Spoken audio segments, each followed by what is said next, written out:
Pondé, dá um exemplo de moda de pensamento hoje. Tudo é culpa do patriarcado. Quem segue moda de pensamento é gente fraca de pensamento? Pode ser sim, é um risco. Como tendem a ser as pessoas que seguem modas de pensamento? Preguiçosas e oportunistas. E de onde vieram essas modas de pensamento? Estados Unidos da América.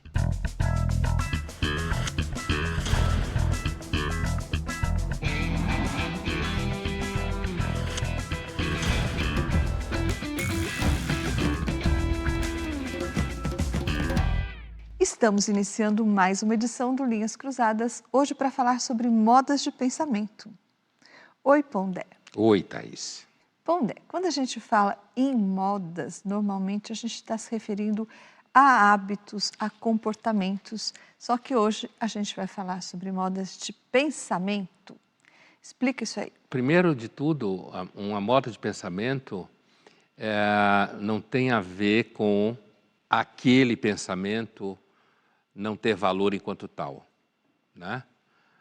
A ideia de moda de pensamento tem a ver com o fato de que aquele pensamento é repetido o tempo inteiro. E ele acaba sendo utilizado para quase todas as coisas. Ele acaba sendo utilizado como a explicação de tudo, entende?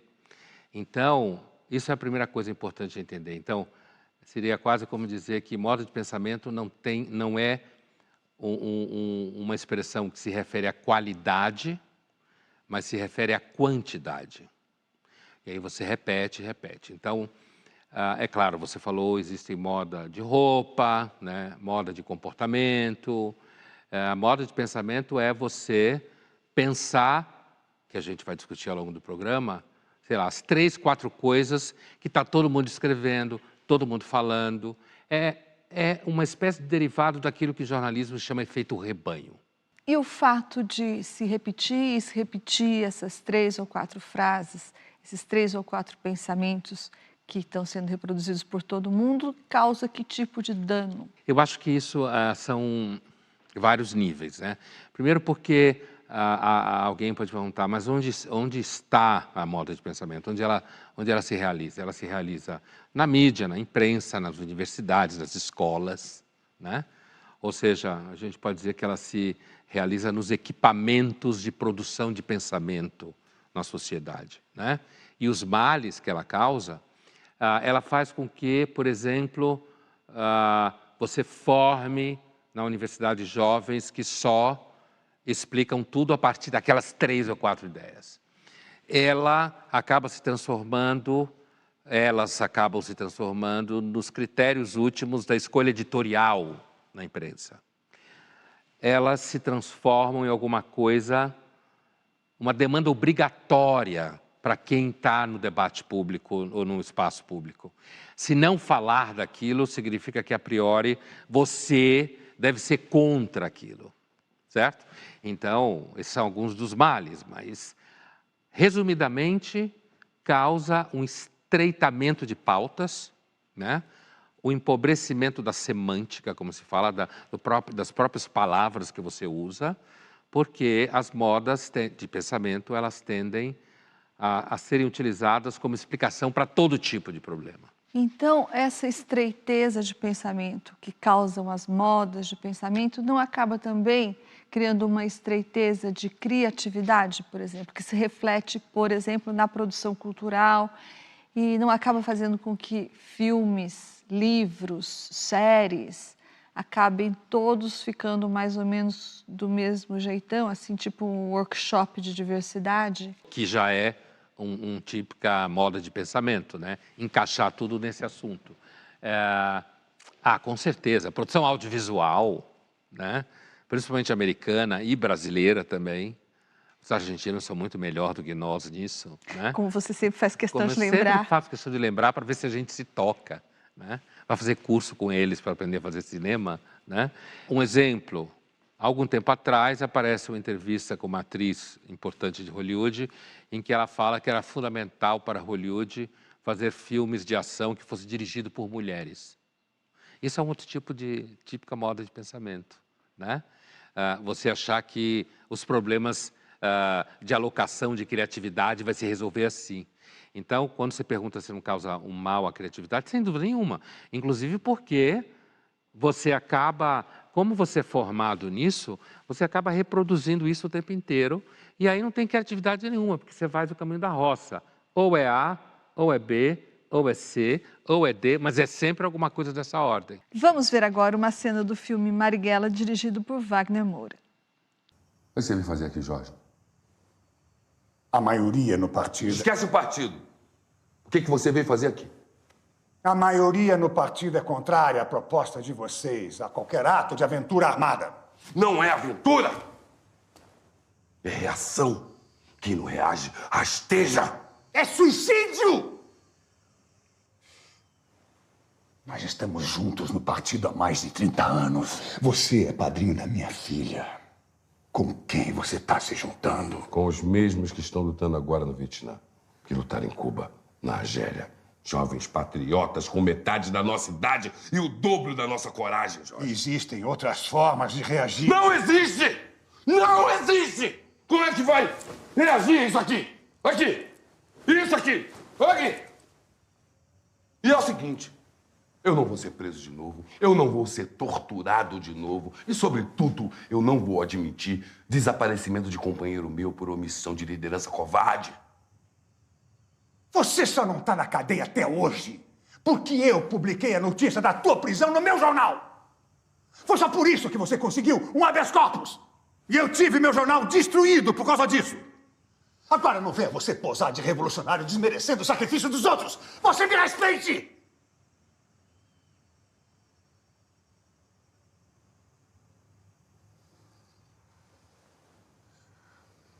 Fala logo, Jorge.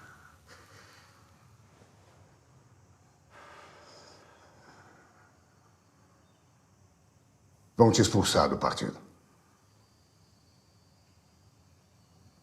Não é o partido que faz de mim um comunista. Antes de tudo, você tem aí duas metodologias de resistência à ditadura em conflito, né? Uma a metodologia que é representada pela ideia de que não adianta ir para a luta armada, como foi o caso do Marighella, e outra metodologia que representa a ideia de que só havia solução indo para a luta armada, o que evidentemente se provou errado, né, historicamente. Talvez pela quantidade de pessoas que foram, mas isso é outra história.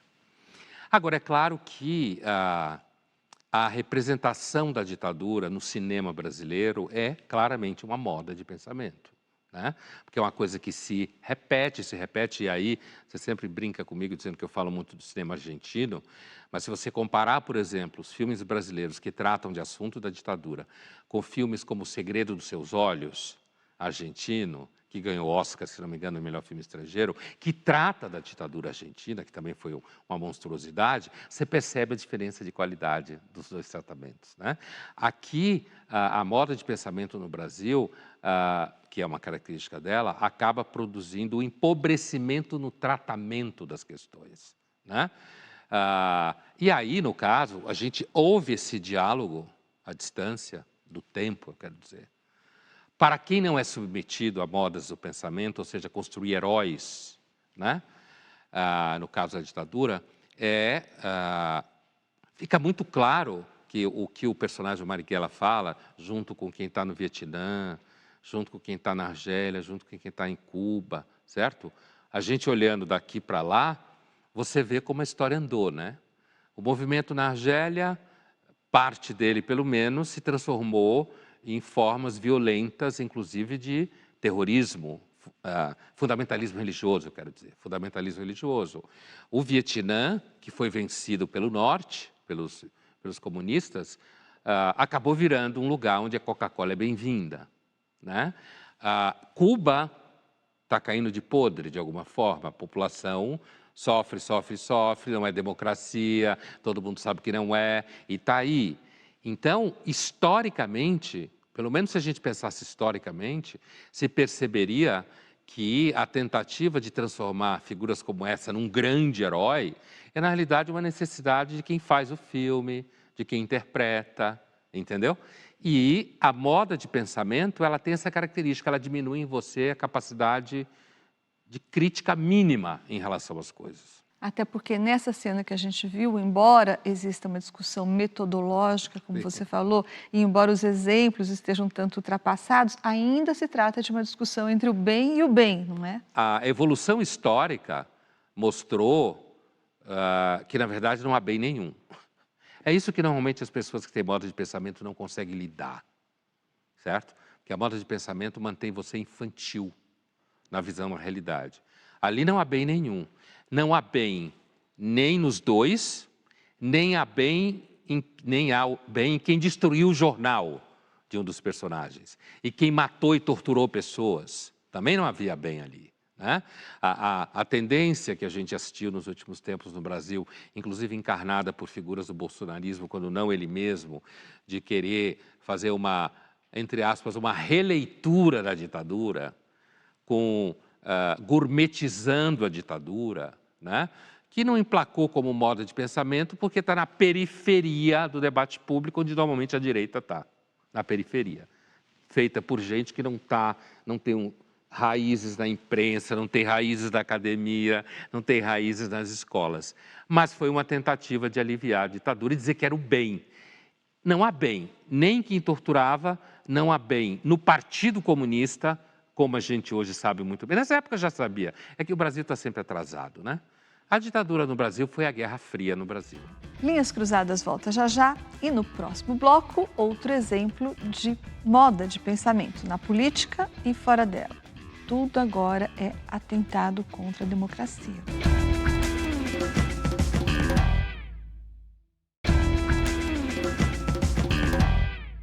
Estamos de volta com Linhas Cruzadas, hoje falando sobre modas de pensamento, aquelas ideias que se repetem e acabam estreitando e limitando o debate público. Pondé, o argumento da defesa da democracia, o argumento de que é imperativo defender a democracia, foi muito usado na campanha do hoje presidente Lula, que, aliás, recentemente disse que a democracia é um valor relativo, né? Mas na campanha era imperativo defender a democracia. Esse argumento da defesa da democracia também foi muito usado recentemente pelo STF, mais especificamente pelo ministro Alexandre de Moraes, para justificar algumas decisões. E esse argumento também acabou justificando uma série de decisões jurídicas e até prisões heterodoxas, algumas medidas de censura também. Pois bem, esse argumento de que é imperioso defender o Estado democrático de direito que estaria sob ameaça é outra moda de pensamento? Hoje no Brasil, a expressão atividades antidemocráticas, para quem tem repertório, ecoa a expressão atividades anti-americanas no período macartista, né? E o Brasil, ele corre o risco de mergulhar num certo macartismo nesse momento, né? Ou seja, uma caça a bruxas o tempo inteiro. Agora, vamos fazer um recuo histórico. A eleição a qual você fez referência, ela foi uma eleição que ofereceu inúmeros elementos para se suspeitar que o grupo ao redor do Bolsonaro, de fato, tinha intenções de destruir a credibilidade da eleição. Então, assim, o resultado é que falou-se mal das urnas, ele falou com embaixadores estrangeiros, falava-se mal o tempo inteiro do STF, e isso, grosso modo, desagou naquela estupidez da tentativa de golpe de 8 de janeiro, né, de quebrar tudo, e quem sabe os caras investiam na ideia de que a população ia acompanhá-los, né, e impedir que a democracia brasileira seguisse seu curso normalizado. Então, durante a eleição, a campanha do Lula e o próprio Lula, eles foram muito inteligentes, foi muito sábia em captar esse temor e dizer, olha, nós somos aqueles que queremos manter a democracia no país. E ele tinha história, quando foi preso, aceitou ser preso, né? Teve no governo do Aziz tal. Eu digo isso pelo seguinte, porque você tem uma história recente que dá, digamos assim, uma consistência à suspeita de que figuras ainda que essas figuras pareçam ladrões de galinha, né, como é o caso dos bolsonaristas, né, batedor de carteira, de fato tinham intenções absurdas com relação a golpes militares e coisas assim. Agora, passado esse momento, não que o momento passe rapidamente, porque toda investigação leva tempo. O risco hoje é de que o argumento de atividades antidemocráticas comece a ser utilizado para qualquer pessoa, por exemplo, alguém que diga que a gente vive uma hipertrofia do judiciário, que de fato a gente vive, e não só no Brasil. Essa é uma questão de época, da máquina do Estado, inclusive no Brasil, né? Corre-se o risco de achar que você está fazendo atividade antidemocrática quando você diz que no Brasil não há nenhum freio e contrapeso ao Supremo Tribunal. Não há mesmo. O Senado devia ser, mas não é, porque tudo funciona mal, né? Instituição deve existir mesmo funcionando mal, mas funciona mal. Então não tem Outro freio contrapeso seria a imprensa, não é, Pondé? Então, aí a coisa, né, Thaís, aí a coisa fica, não é que fica pior, mas fica com um tom específico, né? Quando você tem parte da imprensa que parece torcer pelo governo. A imprensa não pode torcer para governo nenhum, tem que ser contra todos eles, grosso modo falando, né?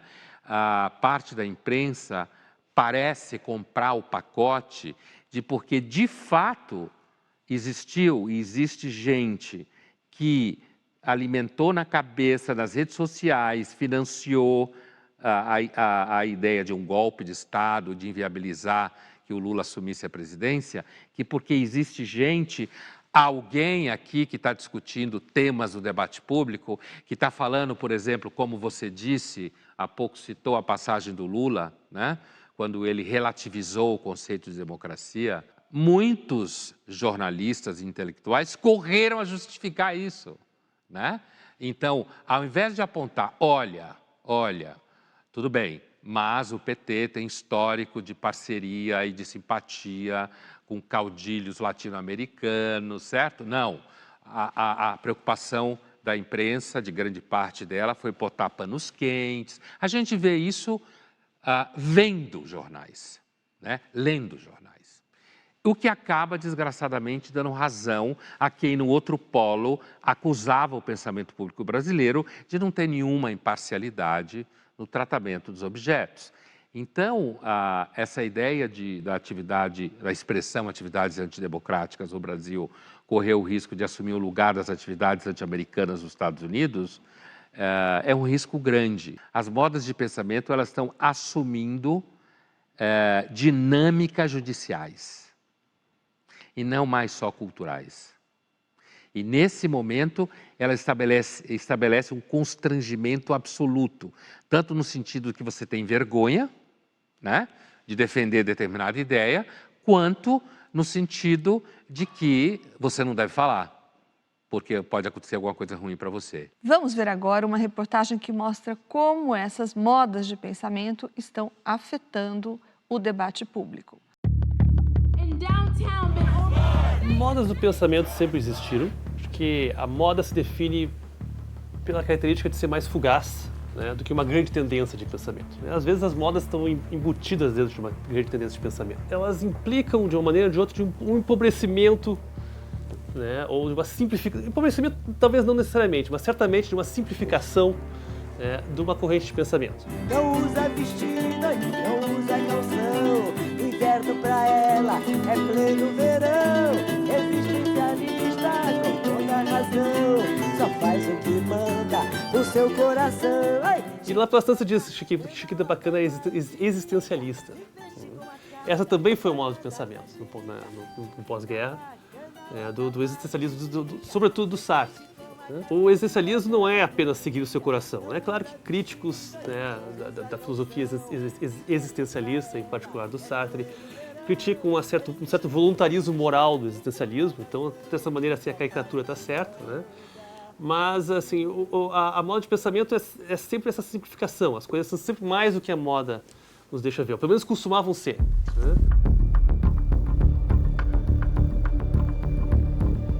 interessam menos os conceitos e mais os rótulos.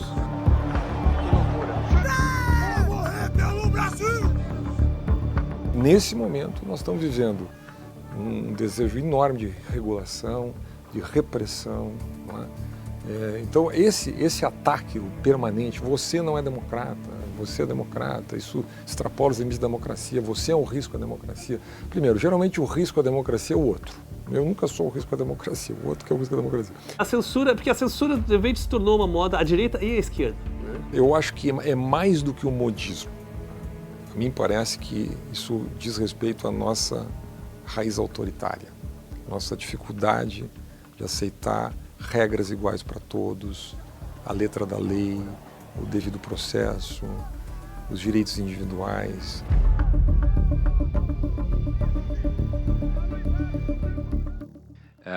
A recuperação que o Jerônimo faz, de fato, ele fala do existencialismo, sem dúvida nenhuma foi uma moda, né? Inclusive se usava essa expressão, né? Sartre virou um popstar, de certa forma, o existencialismo como um todo, aquela figura deprê, no Café de Flore, sabe? Fumando, gitar, né? O próprio bolchevismo foi uma moda de pensamento na Rússia.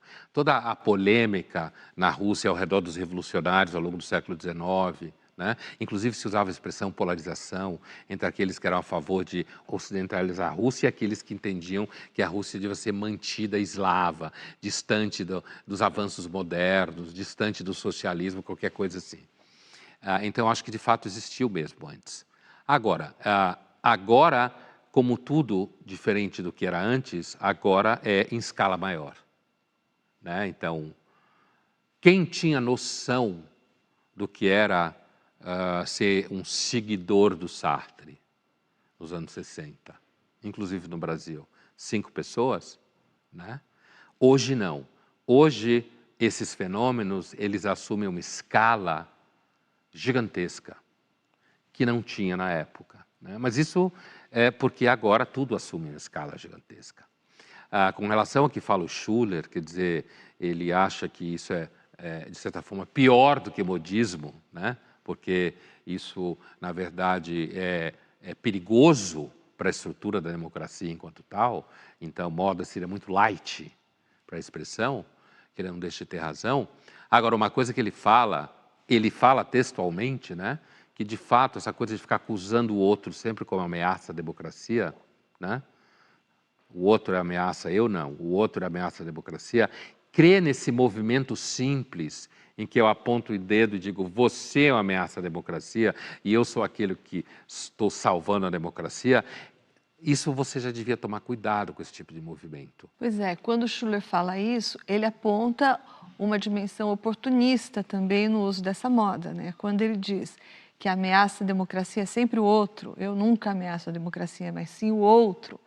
Isso me traz uma impressão de oportunismo no uso da moda, porque, afinal de contas, trazendo por um exemplo concreto, quando a imprensa, por exemplo, fecha os olhos ou é condescendente com algumas decisões flagrantemente abusivas da justiça, por exemplo, ela não está sendo antidemocrática? A forma como as pessoas entendem o que é democrático normalmente é aquilo que serve a elas, né?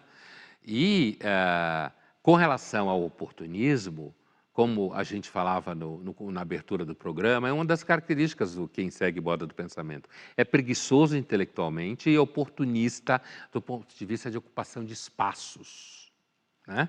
E isso daí se transforma, inclusive, numa sociabilidade empregatícia, né? Se você está em conflito com aquilo que se torna hegemônico, que ocupa os espaços, você pode, inclusive, ter dificuldade de encontrar espaço para trabalhar, inclusive na mídia. O resultado é que você pode ficar completamente isolado. Então, abraçar causas heterodoxas, como você falou, pode se transformar numa boa oportunidade de emprego, de patrocínio, de inserção social e de pagar a janta.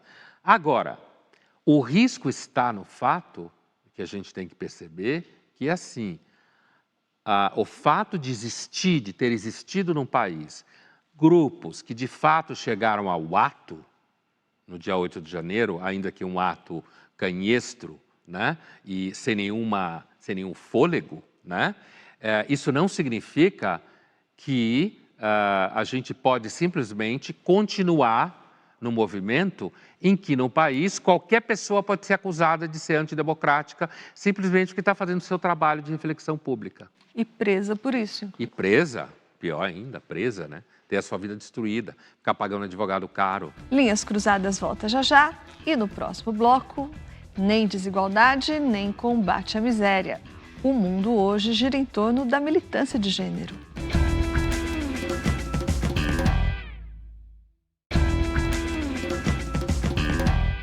Estamos de volta com Linhas Cruzadas, hoje falando sobre modas de pensamento, aquelas ideias que se repetem e acabam estreitando, sufocando o debate público. E nós fomos às ruas perguntar para as pessoas se existe algum assunto que elas não aguentam mais ver nos noticiários e nas redes sociais. Vamos ver o que elas responderam. Um assunto que eu não aguento mais ouvir em noticiários e na mídia é sobre mudança climática. Me dá muita ansiedade e também a mídia hegemônica não fala sobre as verdadeiras causas. O que me deixou mais saturada aí nas últimas notícias foi sobre a pandemia. Realmente acho que todos nós ficamos bastante cansados de acompanhar essas notícias da pandemia. O assunto que eu não aguento mais ouvir no noticiário é o noticiário. Desde as eleições, desde o Covid, eu não liguei mais televisão, já não ligava, né? E não vejo mais nada, porque esse tema me exaure. Um assunto que eu, pelo menos, não aguento mais são todos esses podcasts, todas essas pessoas que querem dar uma opinião muito específica sobre assuntos muito específicos nos podcasts. Acho que temas como ambiente, política, esportes, todos os temas são ótimos, previsíveis e precisam ser comentados. Agora, matérias como cancelamento em redes sociais, fofoca de artistas, esse é o tipo de coisa que não agrega em nada. E sabe uma coisa que eu não aguento mais ver? São os noticiários. A gente já vive num mundo que é cheio de desgraça.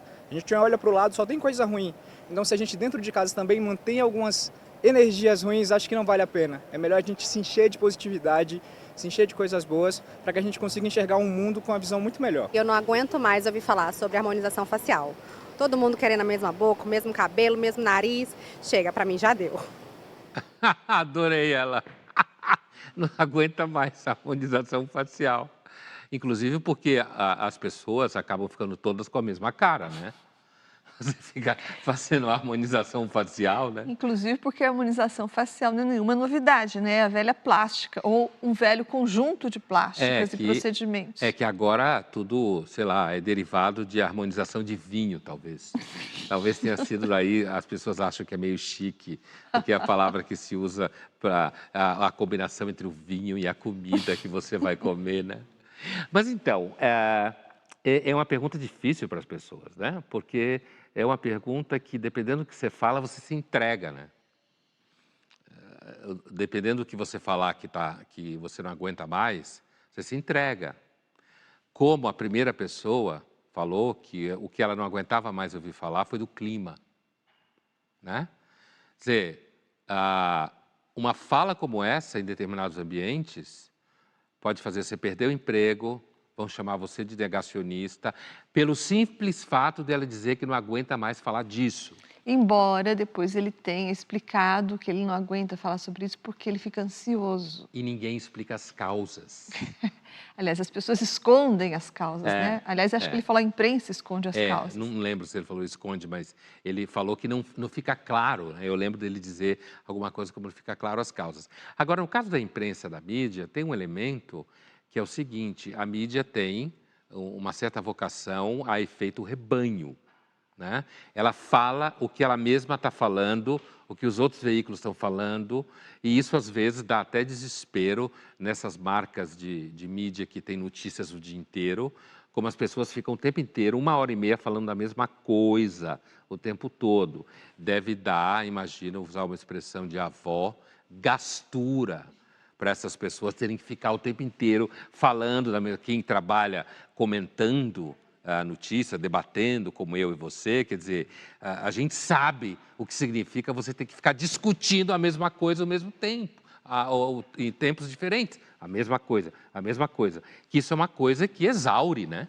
Você se sente mal fazendo isso o tempo inteiro e acaba diminuindo, inclusive, a ocupação do seu espaço mental, né? Agora, os exemplos que as pessoas deram, quer dizer, ouvir notícia ruim, seria bom ouvir falar de amor, de tal e tal, e ninguém ia ver o jornal. Ninguém ia ver o jornal, né? Porque as pessoas gostam de ouvir essas notícias impactantes. Por isso que a mídia gosta de sangue, porque as pessoas gostam de sangue. E vão atrás disso. Gostam de fofoca, como uma das pessoas se referiu, né? Que não agrega nada. Não agrega nada, mas é uma das coisas que mais bomba. Agora, se a gente for transferir essa pergunta para o universo do campo da esquerda, por exemplo, a gente notaria que existem alguns assuntos que substituíram outros e não saíram de pauta, não é? Por exemplo, faz muito tempo que a esquerda já não discute mais luta de classes, a questão da desigualdade e não, pelo menos, com a mesma intensidade com que se discute questões de diversidade, questões de gênero, que hoje dominam essa pauta. Isso é uma moda de pensamento da esquerda, Pondé? Típica, são exemplos típicos, né? No caso da desigualdade social, a esquerda hoje discute assim como quem bate ponto. Luta de classes, não. Mas desigualdade social, a frase aparece. Aparece para garantir que você continua demonstrando sua empatia pelo vulnerável. Mas o que sangra, né? O que dá tesão nas pessoas essas discussões que você falou, diversidade, gênero, feminismo, né? E que são típicas botas de pensamento, no sentido de que eu falava no começo, que isso se repete, e você, de repente, você olha jornais, olha, seja mídia audiovisual, seja jornal impresso ou online, seja lá o que for, você tem o tempo inteiro temas que se repetem, né? Às vezes são temas de importância, dentro do universo de temas sociais, mas como você repete tanto, as pessoas se enchem. Elas se enchem, né? Elas não aguentam mais ficar vendo e ouvindo aquilo o tempo inteiro. Apesar do Brasil ter vivido o fenômeno Bolsonaro, um fenômeno ruim, que desarticulou a política brasileira, que trouxe à tona um monte de lixo, infelizmente, não se aprendeu nada. Porque grande parte da imprensa e a esquerda voltaram, inclusive voltam de uma forma ainda mais agressiva, repetindo o mesmo comportamento, certo? Ou seja, dando vazão ao mesmo tipo de crítica. Agora, no caso, assim, olhando esse fenômeno da esquerda, que é onde você principalmente encontra modas de pensamento, porque a direita, grosso modo, inclusive a direita real que a gente conheceu no Brasil, ela não tem fôlego, nem é chique o bastante, nem tem gente na imprensa e na universidade para emplacar a moda de pensamento. A esquerda americana, que é essa esquerda das modas de pensamento, ela é uma derivação de uma esquerda que perdeu espaço e o norte quando a União Soviética faliu, né? Perdeu espaço no sentido de questionar o modelo capitalista, ela passou a querer a tornar o capitalismo mais inclusivo, como se fala. O que na prática também significa toda uma luta por lobbies, espaços, nichos, ocupação de empregos. É isso que foi uma coisa bastante pragmática também. Laclau e Mouffe não falaram nisso, em reenergizar a esquerda através dos novos sujeitos políticos. E é isso que se fez, porque só que é aquilo que muita gente à esquerda fala, a esquerda usa muito a expressão democrático. E a esquerda, ela tem defendido a democracia liberal, aquilo que o Marx e o Lenin entendiam como o Estado liberal, a democracia liberal é um comitê de interesses da burguesia. E é isso que a esquerda faz hoje, defender esse Estado liberal. As modas de pensamento, como você falou, diversidade. Então, de repente, se você fizer uma estatística, essa é uma das palavras que mais aparece na imprensa, na mídia, em todo lugar. Nas universidades, então, que é um espaço menor, Então, o estreitamento intelectual é pior ainda, e tem muito pouco dinheiro e muito pouco espaço, então a baixaria corre solta, né? Nesses espaços, quer dizer, doutorado só sobre gênero, é claro que não é só. Eu estou exagerando para efeito de argumento. O tempo inteiro esse tema tem que se impor, como se esse tema, é claro que esse tema é uma questão que faz parte do menu de problemas da sociedade, que afeta pessoas reais, não é que não seja um tema que merece atenção. O fato é que é quase como se, sei lá, feminismo, gênero, fossem as duas questões mais importantes da face da Terra e sem as quais você não explica mais nada. Vamos agora para o nosso jogo rápido. Pondé, aqui contém ironia a minha pergunta, mas que moda de pensamento você sugeriria para alguém que quer fazer sucesso? Por exemplo, como filósofo ou professor, que são as suas áreas de atividade principais. Eu diria que a filosofia, por ser uma atividade, na maior parte das vezes, extremamente fechada, né, de poucas pessoas, ela acaba, por exemplo, resistindo no seu núcleo duro muito mais a essas modas de pensamento que a gente citou do que as sociais, do que a psicologia. Esse é um elemento específico da filosofia, né? Como ela é muito restrita no sentido de pessoas, de espaço, na maior parte dos casos, você fica mesmo discutindo Kant. Agora, um professor, assim, em geral, seguramente, se você investisse, por exemplo, em termos de curto alcance, nesse momento, inteligência artificial na educação. Thaís, que modas de pensamento há hoje no jornalismo? Pondé, eu penso em dizer, num primeiro momento, que uma moda de pensamento no jornalismo é uma paixão pelo presidente Lula, uma paixão indisfarçável, mas eu acho que isso passa logo porque é insustentável, porque jornalismo a favor é uma coisa insustentável. Nenhum jornalista vai investir nisso por muito tempo. Então, eu diria que uma moda de pensamento no jornalismo hoje, com cauda um pouco mais longa, como você disse, seria essa condescendência de parte da imprensa para com o judiciário. Essa visão de que ele é o fiador da democracia, de que ele é uma âncora e de que o que quer que ele faça, ele está fazendo por bons motivos e, portanto, deve ser perdoado. Pondé, que tipo de prejuízo tem o sujeito hoje que não adere às modas de pensamento? Afora a possibilidade de ser preso, dependendo da situação. Afora a possibilidade de ser demitido. Ser demitido, perder o patrocínio,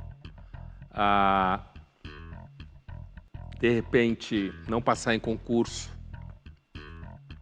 acadêmico, eu quero dizer, não conseguir emprego numa instituição de ensino com credibilidade, né? Não vender livro, de repente, não ter muitos seguidores, não ser monetizado. Nossa, é um inferno, então, isso. Então, tudo isso pode acontecer justamente porque as modas de pensamento, no mundo do pensamento, funcionam como grandes nichos de investimento, né? Qual é o maior medo daquele que está fora de moda? Bom, diante dos prejuízos dessa descrição do inferno que você fez, o maior medo de quem está fora das modas é que essas modas não passem nunca, né? Linhas Cruzadas volta já já e no próximo bloco nós vamos falar sobre a banalização dos diagnósticos de transtornos mentais. Todo mundo virou psiquiatra agora?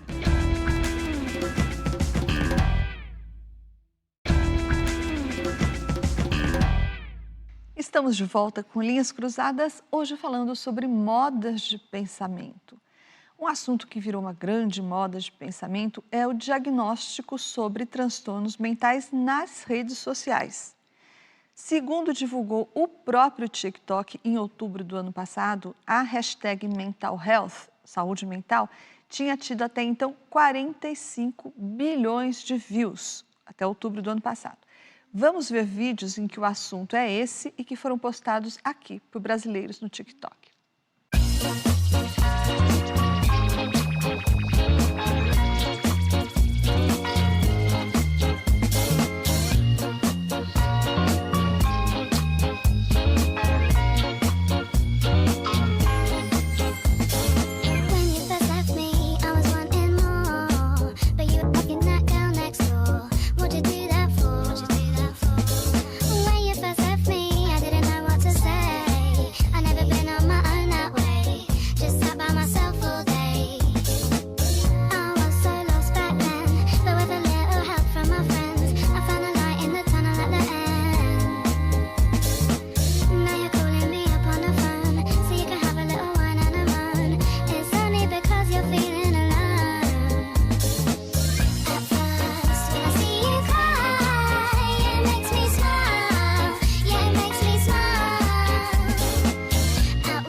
Muito engraçado essas meninas, né?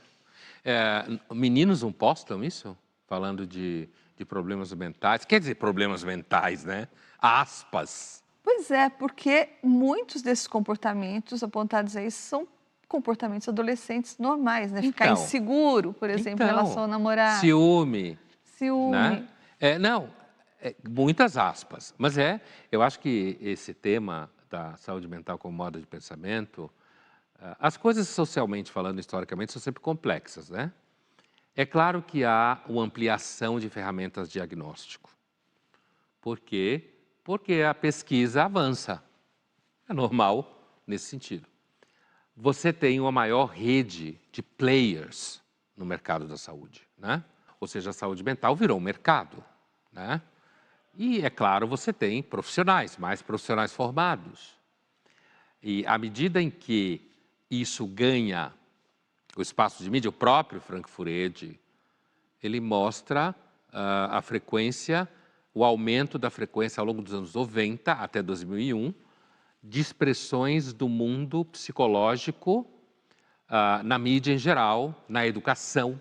Você tem toda uma gama de elementos que fizeram, digamos, grosso modo, a saúde mental se transformar em alguma coisa que veio à tona no cotidiano das pessoas. Que as pessoas aprenderam a falar palavras relacionadas a ela. Palavras que elas usam para interpretar o que elas sentem, né? E aí, quando isso entra em redes sociais, como o TikTok, a tendência é que a escala assume um nível muito maior do que jornal impresso nos anos 90, né? E vai bater uma coisa como essa. As pessoas começam a usar aquilo o tempo inteiro, então aquilo que era anteriormente, a priori, um termo técnico, digamos assim, né? De quem é formado em psiquiatria, em psicologia, psicanálise, profissionais de saúde mental, aquele termo sofre uma inflação. E a gente viu a inflação aqui. Né? Porque em todos elas usam termos técnicos, borderline, transtornos de déficit de atenção, inclusive pela sigla. Então, tem uma inflação do termo. A pessoa começa a usar o termo de uma forma que vai bater aqui, e aí tem uma outra coisa, que é o seguinte: por que isso vai bater aqui? Porque isso começa a operar como um mecanismo de produção de identidade. Né?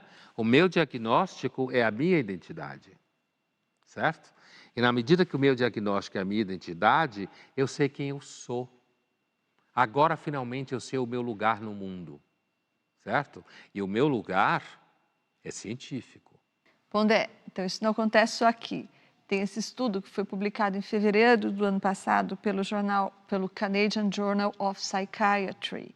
Eles fizeram o seguinte: eles pegaram os 100 TikToks mais vistos sobre um problema específico, que é TDAH. TDA, transtorno de déficit de atenção, que na escala aí dos assuntos mais procurados não é o primeiro. O primeiro é saúde mental propriamente dito, bem-estar mental, depois vem ansiedade, depois vem depressão. O transtorno de déficit de atenção é o 7º mais procurado. Eles pegaram 100 dos vídeos relacionados a transtornos de déficit de atenção postados por usuários. E aí, o que eles concluíram? Eles concluíram que mais da metade, 52%, eram enganosos, ou seja, apontavam ou causas ou sintomas equivocados do transtorno e usavam, alguns deles usavam inclusive quiz para dizer se a pessoa era ou não era portadora do transtorno.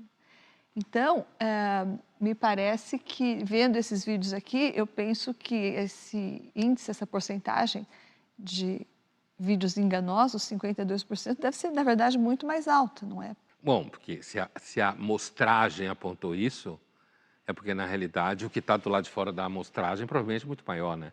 Porque você está lidando com redes sociais, né? Que sempre tem vocação a milhão, né? Ou a bilhão, ou seja lá o que for. Então, assim, por que esse assunto é um assunto de moda de pensamento?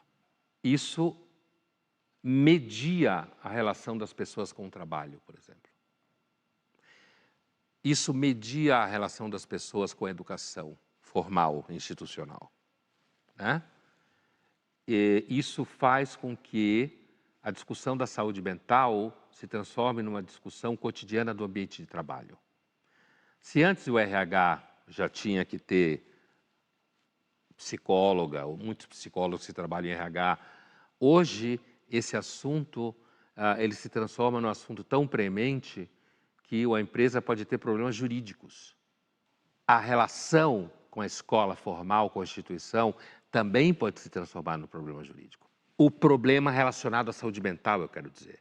No momento que saúde mental é uma das primeiras entradas para você querer entender os jovens ou as pessoas que trabalham, no momento que a saúde mental é a primeira entrada para as próprias pessoas pensarem em si mesmas, ou construir sua própria identidade, isso se transforma num risco muito grande. Porque a relação com o trabalho, cada vez mais, já que nós estamos numa batida de moda de saúde mental, na relação com o trabalho, cada vez mais o trabalho aparece como uma coisa que foi inventada só para fazer você sofrer.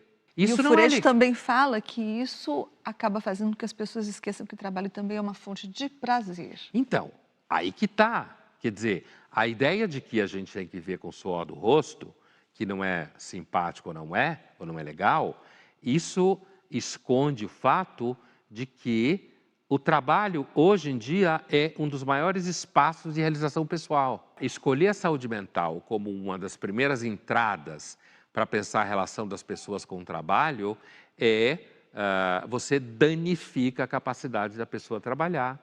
Tudo é problema de diversidade, tudo é misoginia, tudo é preconceito, entende? E aí a gente fica, no caso da relação com o trabalho ou com a família, as pessoas ficam meio sem saída, né?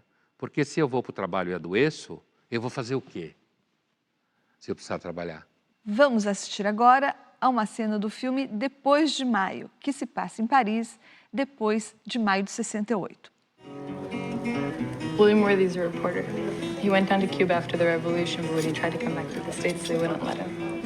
They stripped him of his citizenship, so the song says, you're living in a free world, and in the free world you must stay. Understand? What's your name? I don't. I'm French. Where are you going? I don't know. I just have to leave France for a little while to play it safe. They're looking for you? No, they're not looking for me, but I can't really say more. I'm a painter. I want to be a painter one day. I study sacred dance.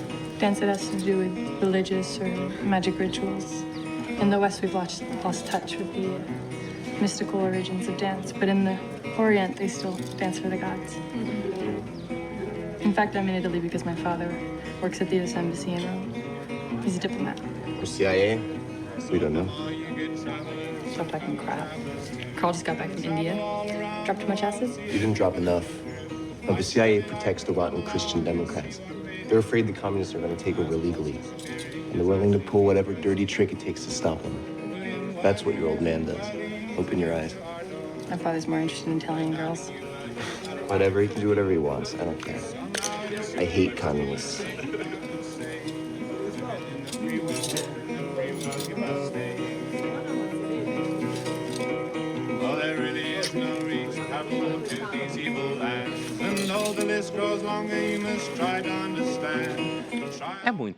É didático esse filme, né? É didático, você está num ambiente da contracultura na França, americanos falando, todos aqueles jargões, né? O mundo livre, mas foi para Cuba e não pode voltar. Cuba não é livre, né? Comunismo também não fundou um Estado livre. O outro menino que entrou em crise, saiu da França por questão de segurança, mas não é perseguido, mas, na verdade, quer ser pintor. Ela estudou danças sagradas. São todas modinhas da época, né? E, na verdade, o que você tem ali é um grupo de jovens que, no fundo, não precisam de trabalhar. Porque se precisassem trabalhar, não é à toa que o pai dela é diplomata na Itália. E, na realidade, ela limpa a barra do pai dizendo que ele está interessado em meninas italianas, em mulheres italianas, né? E não em ser da CIA. Aí rola uma droguinha, né? A contracultura deu um boom no narcotráfico. Mas, no fundo, a gente tem ali um grupo de jovens de países ricos reclamando da vida, num ambiente razoavelmente seguro, certo? E que eles não precisam trabalhar para viver, provavelmente. E isso é o grande segredo deles. Mas, Pondé, então, voltando ao começo do nosso programa, as modas de pensamento. Se elas são modas, elas são, como lembrou o Jerônimo, fugazes, passageiras. Então, as modas de pensamento passarão? Possivelmente sim, porque outras já passaram, né? Agora a gente tem que levar em conta que elas agora, como bem lembrou o Jerônimo, falando de outras anteriores, elas agora têm uma penetração na sociedade muito maior do que outras, por causa das redes sociais. Então, a escala delas, né, pode produzir aquilo que em história se fala, uma longa duração de tempo, que não significa necessariamente um tempo muito longo, mas significa, antes de tudo, um lento passar do tempo, certo? Que faz com que o tempo seja longo, porque ele é lento na passagem. Então, essas modas hoje, na medida que elas estão em toda parte, porque elas são produzidas em escala pelo capitalismo das ideias, hoje em dia, elas podem durar mais tempo do que outras duraram. Mas é possível que em algum momento elas desapareçam, sim. Porque, de repente, pode acontecer coisas no mundo, catástrofes, né? Tem que ser alguma coisa que não necessariamente é uma pandemia, mas tem que ser alguma coisa que atrai atenção, atraia dinheiro. Porque senão as pessoas não mudam de ideia. Sobretudo dinheiro. Senão as pessoas não mudam de ideia. Se elas estiverem ganhando bem, todo mundo estiver fazendo um negócio nesse negócio, como está acontecendo, então a coisa continua. Sociedades de grandes mercados como os Estados Unidos, de repente você pode ter mais espaço. No Brasil, que é uma sociedade pobre em todos os sentidos, a gente pode se afundar nisso muito mais tempo. Linhas Cruzadas fica por aqui, mas na semana que vem a gente está de volta.